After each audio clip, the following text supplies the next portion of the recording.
All right, on question number 2 in Canvas. Now they're two-step equations, so we got to do two things to solve for it.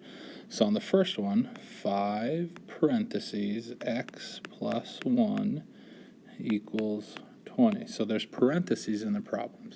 So if there's parentheses in the problem, first thing we want to do is get rid of the number outside the parentheses. So to do that, we're going to divide.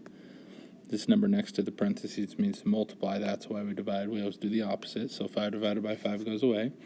I have the x plus 1, and then 20 divided by 5 is 4. Okay, now the next thing I'm going to get rid of is the 1. Okay, I still want to get this x by itself, so I need to get rid of this 1. So to get rid of a plus 1, we do the opposite, which is minus 1.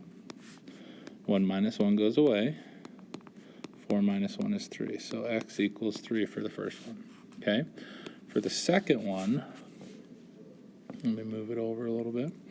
We have 5x plus 1. Oh, let me get the pen. 5x plus 1 equals 20. So now there's no parentheses.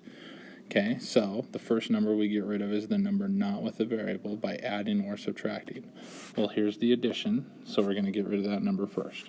Okay, so to get rid of a plus 1, we do the opposite, we minus 1.